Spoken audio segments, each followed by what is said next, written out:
Good morning आप सभी को। आप सभी का स्वागत है मेरे यूट्यूब चैनल पर। आज मैं आप लोग के सामने इतिहास का सेकेंड टॉपिक लेकर आया हूँ। इसका फर्स्ट क्लास में डाल चुका हूँ। आज यह इतिहास का सेकेंड क्लास है। दोस्तों, हम लोग यह समझते हैं कि वास्तव में इतिहास क्या होता है।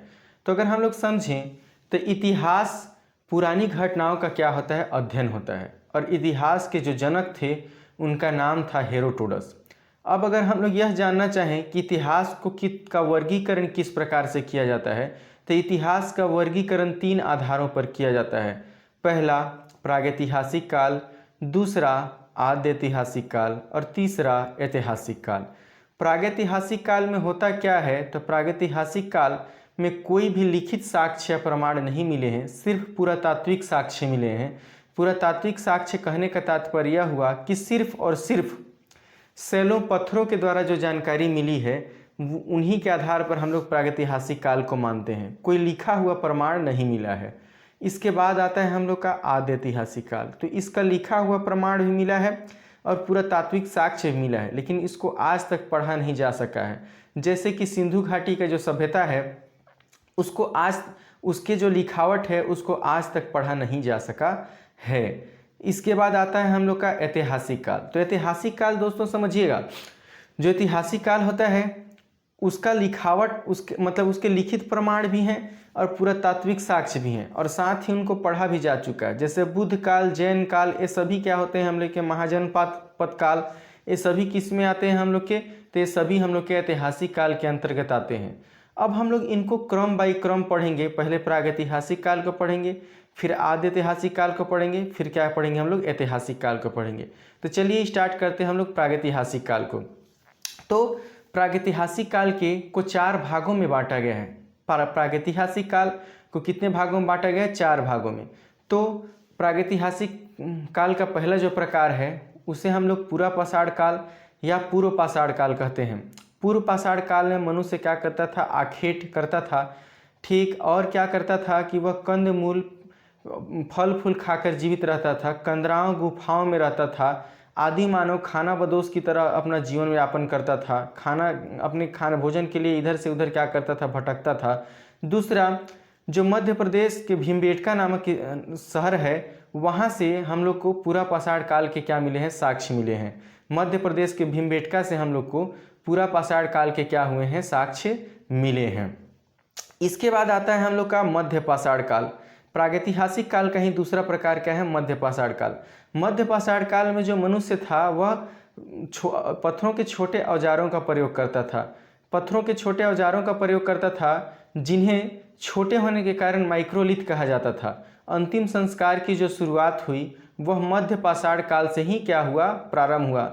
साथ ही पशुपालन की जो शुरुआत हुई वह मध्य पाषाण काल में क्या हुआ? हो चुका था दोस्तों, समझिएगा बात को। इसके बाद हम लोग का आता है उत्तर पाषाण काल या नव पाषाण काल। यहाँ मनुष्य ने खेती करना सीखा और सबसे पहले खेती जो है उत्तर प्रदेश के कोल्डिहुआ में सबसे पहले खेती का क्या हुआ? साक्ष्य मिला। साथ ही उत्तर प्रदेश के कोल्डिहुआ से क्या हुआ? साक्ष्य मिलता है दोस्तों।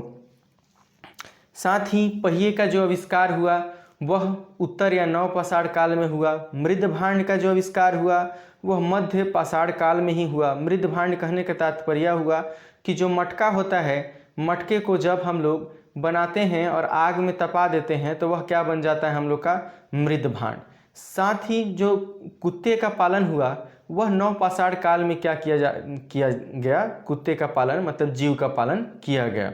सर्वप्रथम पालने वाला जो जीव है वह क्या है? कुत्ता है। मृद भांड का आविष्कार ठीक उत्तर प्रदेश के कोल्डिहुआ में क्या हुआ? खेती। ये सभी कहाँ हुआ? हम लोग का उत्तर पाषाण काल में क्या हुआ? हम लोग का हुआ। धातु के औजारों का जो प्रयोग हुआ वह भी उत्तर पाषाण काल में हम लोग का क्या होता है दोस्तों। इसके बाद हम लोग समझेंगे कि ताम्र पाषाण क्या होता है। तो जो हम लोग का सभ्यता है जो प्रागैतिहासिक काल है, इसे कांस्य युगीन सभ्यता भी कहते हैं। सबसे पहले जो औजार का प्रयोग हुआ, सबसे पहले जिस धातु का औजार का प्रयोग हुआ वह तांबा था। मतलब तांबे धातु से सबसे पहले हम लोग औजार का क्या किया गया? प्रयोग किया गया दोस्तों, समझिएगा बात को। मानव ने सबसे पहले खेती जो है कोल्डिहुआ में किया था, उत्तर प्रदेश के। साथ ही खेती के जो साक्ष्य है वह भारत से प्राप्त होता है। भारत से ही हम लोग को क्या होता है, सर्वप्रथम खेती का साक्ष्य मिला था। और सबसे सर्वप्रथम जो खेती की गई थी वह जौ की खेती की गई थी। और यह कहाँ की गई थी, तो सुलेमान और किरथर पहाड़ी के बीच में किया गया था दोस्तों। साथ ही जो हम लोग को आदिमानव का जो साक्ष्य मिला है, चित्र मिले हैं, वह पूरा पाषाण काल के जो मध्य प्रदेश के भीमबेटका नामक स्थान है वहाँ पर क्या हुए हैं, हम लोग को मिले हैं। साथ ही दोस्तों समझिएगा, इसे कांस्य युगीन सभ्यता भी कहते हैं। चावल की खेती के साथ साक्ष्य सबसे पहले भारत में मिले हैं। इसके बाद हम लोग स्टार्ट करते हैं क्या, आद्य ऐतिहासिक काल। आद्य ऐतिहासिक काल में हम लोग मेनली रूप से सिंधु घाटी की सभ्यता को पढ़ेंगे। तो आद्य ऐतिहासिक काल में लिखित साक्ष्य क्या हुए हैं, मिले हैं, लेकिन इनको पढ़ा नहीं जा चुका है। आद्य ऐतिहासिक काल में सर्वप्रथम हड़प्पा नामक स्थल का खोज सन 1921 में दयाराम साहनी ने जॉन मार्शल के नेतृत्व में किया। इसलिए सिंधु सभ्यता को हड़प्पा सभ्यता भी कहा जाता है। साथ ही सिंधु सभ्यता जो है, सिंधु सभ्यता इसलिए कहा जाता है क्योंकि जब सिंधु नदी के आसपास ही पहली खुदाई हुई और वहाँ आसपास नगरों, मतलब बहुत सारे नगर क्या हुए, बसे। तो नगरों के बसने के कारण ही वह क्या बन गया, सिंधु सभ्यता बन गया। साथ ही इसे हम लोग क्या कहते हैं, हड़प्पा संस्कृति भी कहते हैं।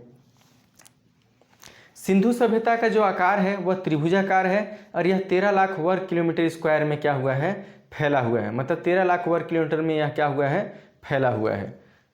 समझिए दोस्तों, जो सिंधु सभ्यता है वह हम लोग का उत्तर में जम्मू कश्मीर, दक्षिण में दैमाबाद महाराष्ट्र, पूरब में हम लोग का आलमगीरपुर उत्तर प्रदेश और पश्चिम में सुतका गेंडोर बलूचिस्तान पाकिस्तान तक क्या है, विस्तृत है। सिंधु घाटी की जो सभ्यता है वह उत्तर में मांडा जम्मू कश्मीर, पूर्व में आलमगीरपुर उत्तर प्रदेश, दक्षिण में दैमाबाद महाराष्ट्र और पश्चिम में सुतका गेंडोर बलूचिस्तान मतलब पाकिस्तान तक क्या है, विस्तृत है। अब हम लोग देखते हैं दोस्तों, इसको विस्तार से जो लिखा हुआ है उसको हम लोग समझते हैं। तो समझिएगा, इतिहास जो है उसको 3 प्रकार से वर्गीकरण किया गया है, प्रागैतिहासिक काल, आद्य ऐतिहासिक काल और ऐतिहासिक काल। सबसे पहला आता है हम लोग का प्रागैतिहासिक काल। प्रागैतिहासिक काल के कोई भी लिखित साक्ष्य या प्रमाण नहीं मिले हैं, इसके सिर्फ पुरातात्विक साक्ष्य मिले हैं। इसके निम्नलिखित प्रकार होते हैं। पहला पूर्व पाषाण काल या पूर्व पाषाण काल। पूर्व पाषाण काल में मनुष्य आखेट आदि मानव की जीवन जीता था, कंदमूल फल फूल खाकर जीता था, दूसरे जीवों के शिकार करके अपना पेट क्या करता था, भरता था। और इसके जो साक्ष्य मिले हैं मध्य प्रदेश के भीमबेटका नामक स्थान से मिले हैं। अब आता है दोस्तों हम लोग का मध्य पाषाण काल।